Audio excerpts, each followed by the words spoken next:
Next up, we've got a Fireside Chat panel here with NiVolt Technologies. So help me welcome François Vézina, COO of Nion Nickel, Cory Kosinski, VP Projects and Evaluation of NiVolt Technologies. And the Fireside Chat will be moderated by Laura Fernandez, Principal Regulatory Affairs and Sustainability for Kinterra Capital.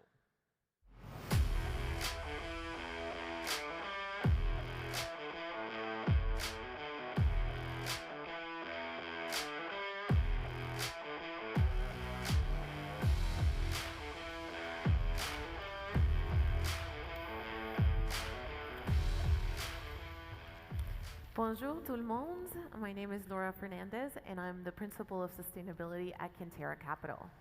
Kinterra Capital is a private equity fund, proudly Canadian, with investors, institutional investors from the United States. We currently manage $800 million in AUM, and our mission is simple but very important.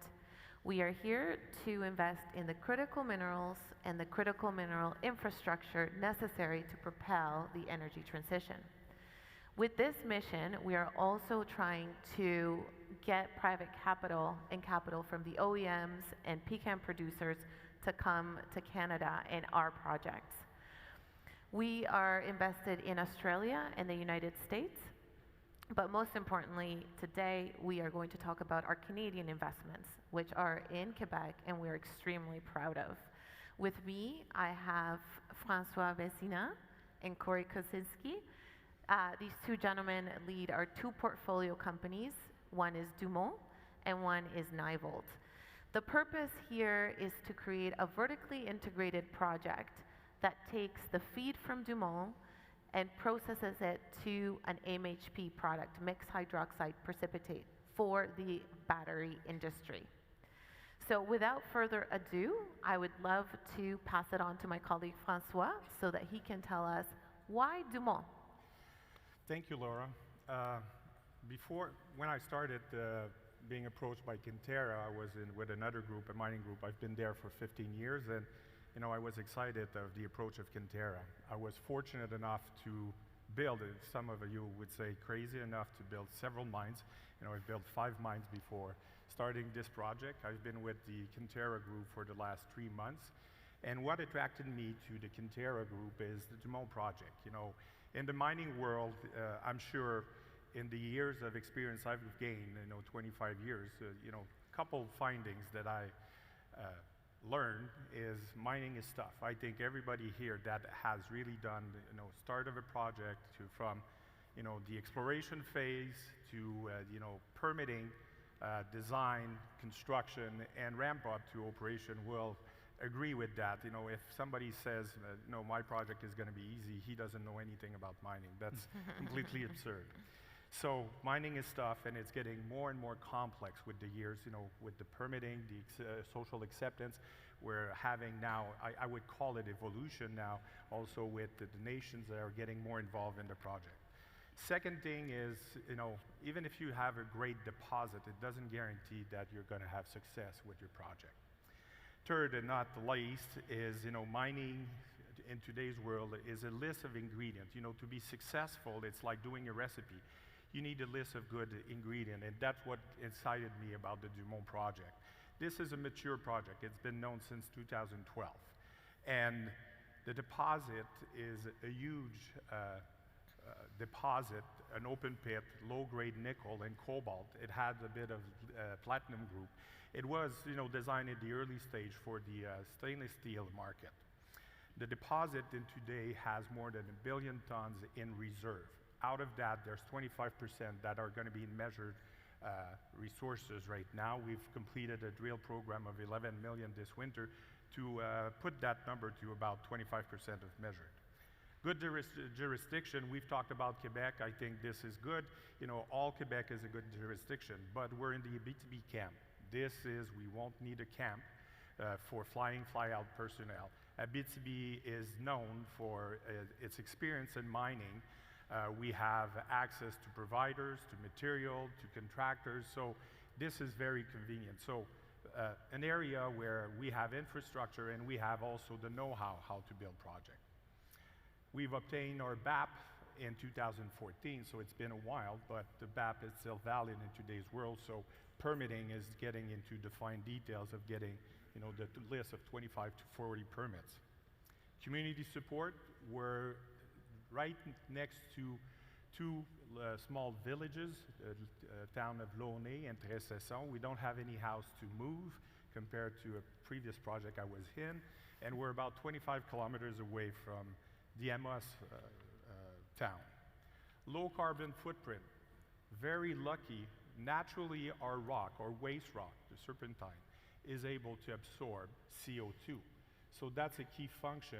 A lot of the other presentator today said, low carbon footprint, but it's also achieving that even in the extraction. So our tails and our waste rock will absorb passively, naturally, the CO2 carbon.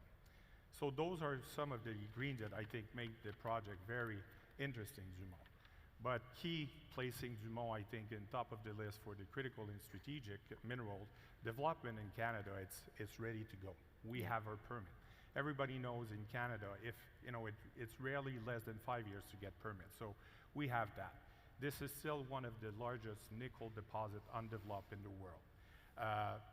Permitted, I've said, it's a mine that's going to be open pit with the first phase where we're going to extract about 52,000 tons per day with an expansion to double that to over 100 pounds per day. 30 years of mine life. Production every year, if we're averaging out over the life of the mine of 39,000 pounds of nickel.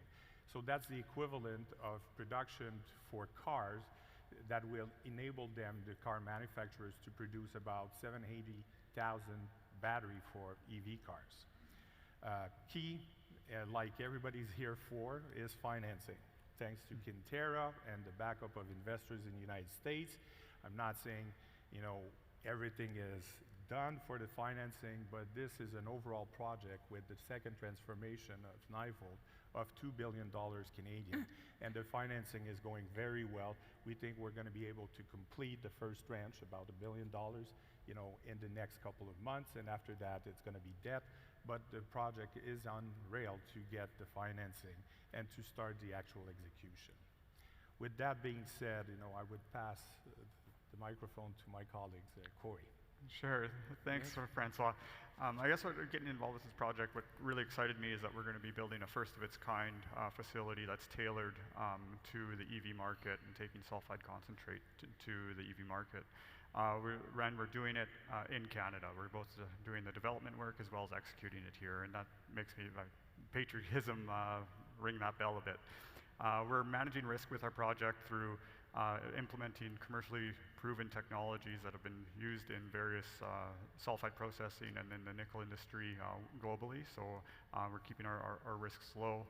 And with our process, we're recovering the nickel and cobalt and transforming it from the Dumont concentrate into a mixed hydroxide precipitate product that the downstream user can use to put into their EV supply chain.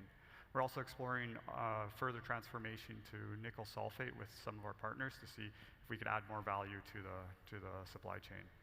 Quebec and Canada have both done excellent jobs so far attracting and developing the downstream supply chain. They've attracted major OEMs and PCAM producers to support the energy transition both in Canada and North America. We now need nickel and cobalt units to support these projects that are going on downstream, and it needs to be in a form that they're able to use.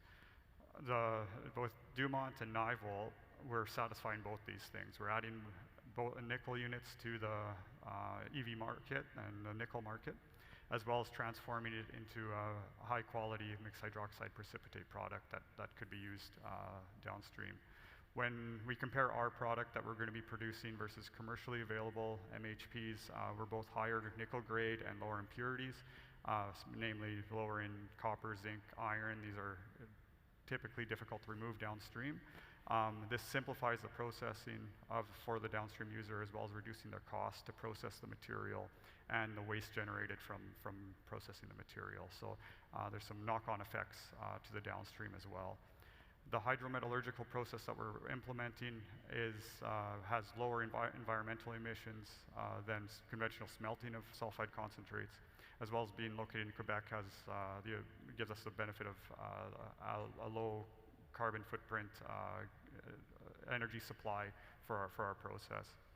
This, coupled with the stakeholder engagement that the Dumont team has been doing in developing their project, has really made we could say that our product is responsibly sourced nickel that the downstream users really are looking for and feel good about putting into their product. So right now with our project development state, we're really accelerating. We've completed our process optimization test work in Q1 of this year, which then led into our piloting, which we completed in early Q2, and we've kicked off our feasibility study, engineering feasibility study in Q2 as well, which is the aim to get that done by Q1 2025. So it's really exciting times for NiVolt. Thank you, Cory. I think before our time runs out, one of the things that Kinterra is really proud of is that we're not tied to the capital markets, so we have a lot of allocation flexibility, and we're really focused on the execution. Can you talk to us, François, about the timeline of these combined vertically integrated projects? Absolutely. So this is key. You know, I've joined the team because we were going to build a mine. The execution, we've laid down a schedule. And you know, this year, basically, we're refining the concept. So we're doing base engineering this year. For NiVolt, they're doing their fees to refine the concept. You know, it's known technology, but adapted toward the Dumont project. We're going to start the detail engineering at early 2025 to start construction or, you know, shovel in the ground in the winter of 2025-26 to be 2 years in construction plus or minus and start production for 2028. I think the goal, you know, for the OEM, this is very important when you're talking about EOM, very different mindset than I would say other commodity metals. It's not going to a general market. It's providing a quality product in a timely fashion. So 2028, mid-2028 is going to be our first delivery of MHP. That's the plan. And the execution plan has been done, you know, accordingly to that schedule. Thank you, François. Well, without further ado, do we have any questions from the audience? No questions? Well, I think we end our session here, but we just want to thank you for your time and your attention and remind you that this is a near-term project, vertically integrated, that will supply the battery supply chain in Canada. And we could not be more proud and more excited to have this project here in the beautiful province of Quebec. Thank you, everyone. Thank you. Thanks.